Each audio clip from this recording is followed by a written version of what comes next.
Saudações a todos, sejam bem-vindos. Este é o primeiro vídeo de uma sequência de vídeos que vamos falar sobre os protocolos de rede especial, o protocolo IP, que é o protocolo utilizado na maior rede do mundo, que é a internet.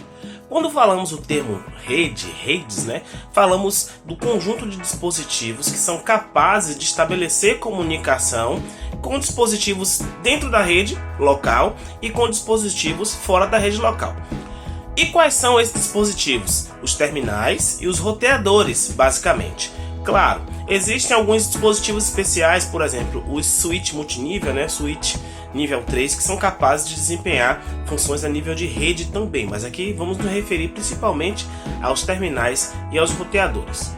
Essa diferenciação é importante porque quem conhece do modelo de camadas, nós sabemos que as comunicações já ocorrem a nível de rede local. Já temos transmissão de dados, tanto ponto a ponto quanto multiponto, certo? E para isso basta utilizarmos protocolos que atuam na camada de enlace, protocolos como a Ethernet, protocolo como o Wi-Fi 802.11. Então nós conseguimos estabelecer comunicação a nível de rede local utilizando os protocolos de enlace. Aqui nós vamos começar a tratar de o que é necessário, como acontece a comunicação entre redes. Inclusive o nome internet vem daí, entre redes que é net.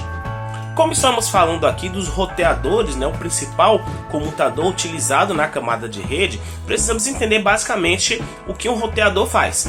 O roteador faz encaminhamento de dados, encaminhamento de pacotes, e um roteador também participa da construção das tabelas de roteamento, tá? Então existem algoritmos de roteamento, claro, nós podemos fazer as rotas configurar de forma estática, porém é mais desejado que as rotas sejam calculadas de forma automática, até para poder manter a rede funcionando, mesmo que um roteador no meio do caminho deixe de funcionar.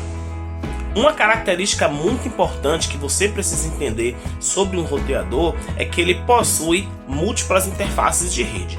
Basicamente, um roteador ele interliga duas redes distintas. Então, se ele conversa com a rede A e com a rede B, fazendo essa interligação a nível lógico, tá? Utilizando aí funcionalidades de camada 3, estamos na camada de rede. Então, ele interliga a rede A, a rede B. Então, ele tem um endereço na rede A e ele tem um endereço na rede B para poder fazer o tráfego passar de uma para a outra. Como isso acontece? Um roteador vai ter múltiplas interfaces, múltiplas placas de rede, podemos dizer dessa forma, tá? Então, se um roteador conecta duas redes distintas, ele vai ter um MAC e um IP para a rede A e ele vai ter um MAC e um IP para a rede B.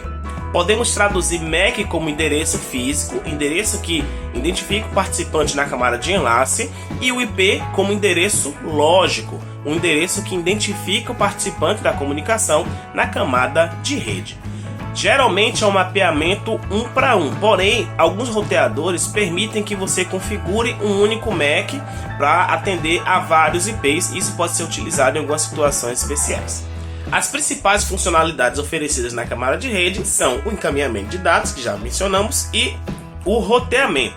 O encaminhamento de dados basicamente é a decisão de qual o caminho que determinado pacote vai seguir quando chegar a um determinado dispositivo, geralmente um comutador. Percebam que em nenhum momento eu digo que esse encaminhamento vai garantir uma entrega confiável, que esse encaminhamento de dados vai garantir uma entrega fim a fim. Aqui estamos falando apenas do encaminhamento de dados.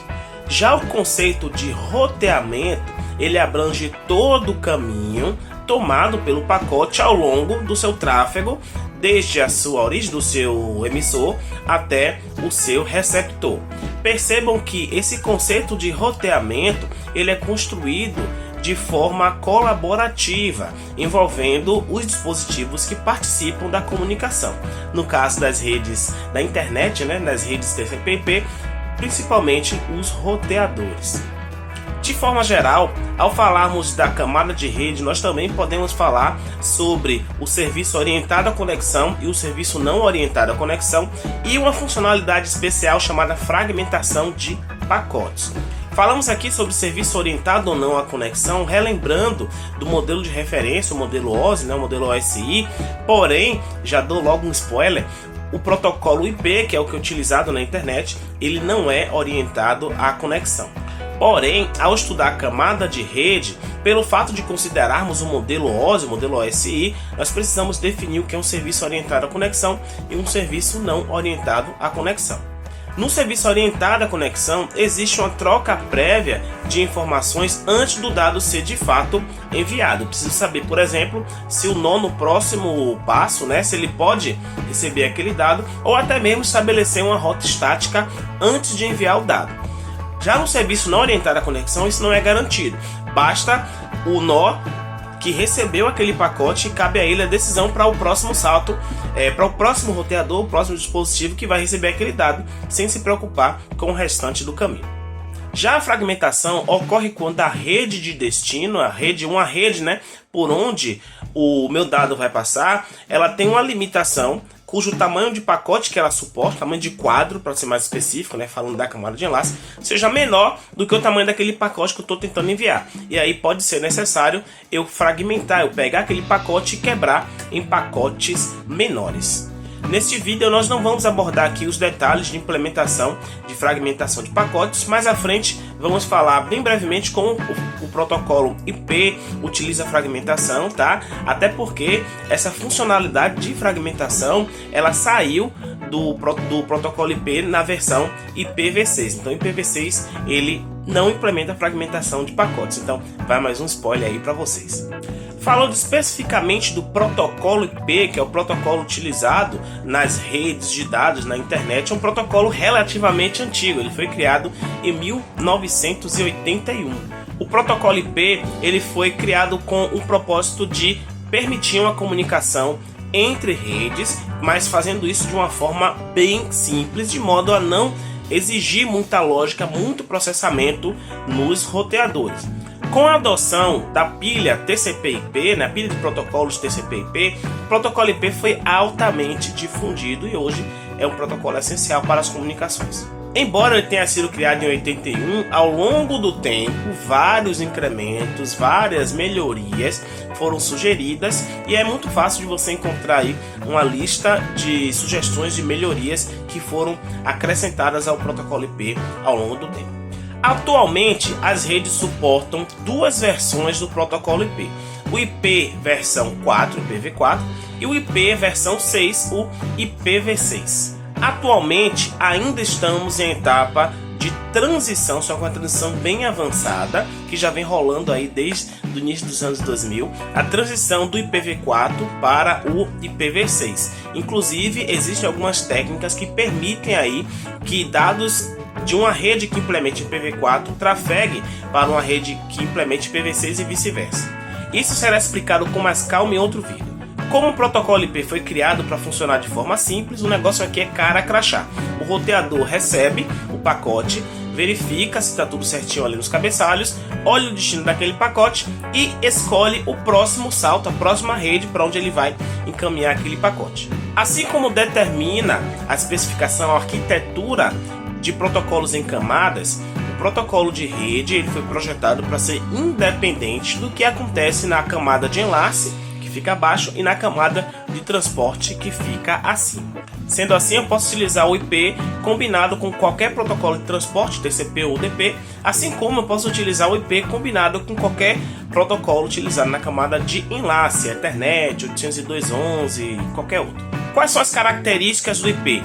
Primeiro, o IP não é orientado à conexão, tá? Então ele só interessa a ele mandar para o próximo salto sem se preocupar o que é que vai acontecer ao longo do caminho.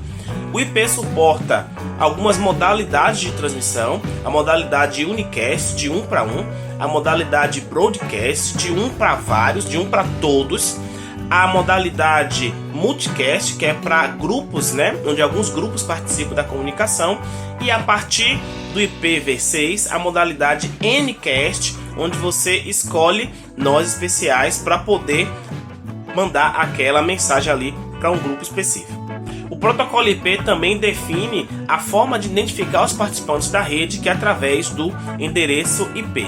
O protocolo IP também estabelece uma forma de fragmentação de pacotes, porém isso só vale aí para o IP na versão 4. Por outro lado, o que é que o IP não oferece? O IP não oferece entrega confiável, ele não garante que a mensagem vai chegar do outro lado, ele não faz garantias de qualidade de serviço. Para o IP, um pacote deve ser entregue, independente se ele entrega em 1 segundo ou 10 segundos, isso aí não é garantido pelo protocolo, porém a gente sabe que para algumas aplicações, aplicação de videochamadas, por exemplo, o tempo é crítico, tá? E eu precisaria de uma garantia de qualidade de serviço para poder fornecer aí, para poder ter uma boa chamada, porém o IP ele não garante isso. O IP também não garante a entrega dos dados na ordem. Eu vou mandar 10 pacotes de 1 a 10, não é garantido que eles vão chegar exatamente na ordem que eu enviei. E por fim, o protocolo IP não implementa controle de fluxo ou controle de congestionamento. Inclusive isso pode causar problemas em um determinado roteador que tem lá suas filas, sua memória ocupada, e ele vai acabar desperdiçando, vai acabar descartando alguns pacotes porque ele não consegue processar aquela demanda. Se formos dividir o protocolo IP em partes, nós vamos dividir o protocolo IP nos seguintes componentes. Primeiro, a gente tem um conjunto de instruções, um conjunto lá de diretivas para a identificação dos meus participantes, que são os endereços IP. Inclusive, esses endereços servem para identificar também o conceito de sub-redes, que vai ser importante mais para frente, quando formos começar a falar aqui de redes, sub-redes, configurarmos essas sub-redes. O protocolo IP, naturalmente, ele vai ter um conjunto de primitivas para definir a entrega de dados, né, que é a questão do encaminhamento, de verificar na tabela de roteamento lá e poder definir qual é o melhor caminho. O protocolo IP também vai incluir uma série de diretivas para atualizar essas tabelas de roteamento, sobretudo se escolhermos aí uma atualização automática, né, uma configuração automática. E por fim, o protocolo IP ele tem um conjunto de mensagens de controle, que é o subprotocolo, digamos assim, o ICMP, e também o protocolo IP na versão 4, ele tem um conjunto de diretivas, de primitivas apenas para o gerenciamento de grupos, né, de multicast, que seria aí o protocolo IGMP. Inclusive, um exemplo de mensagem que utiliza tráfego de controle, né, do ICMP é o ping, que você utiliza para testar a conectividade com outro host, ou até para testar em quanto tempo, né, aquela informação leva para chegar lá. Você dá um ping, né, e verifica. Principalmente para quem joga, né, meu ping está em tantos milissegundos. Então, ping é uma mensagem ICMP, uma mensagem de controle que você utiliza aí o protocolo da camada de rede para poder entregar essa mensagem. Com isso, nós encerramos esse primeiro vídeo. Era só para falar sobre as características do IP. Então, estudem. Até a próxima.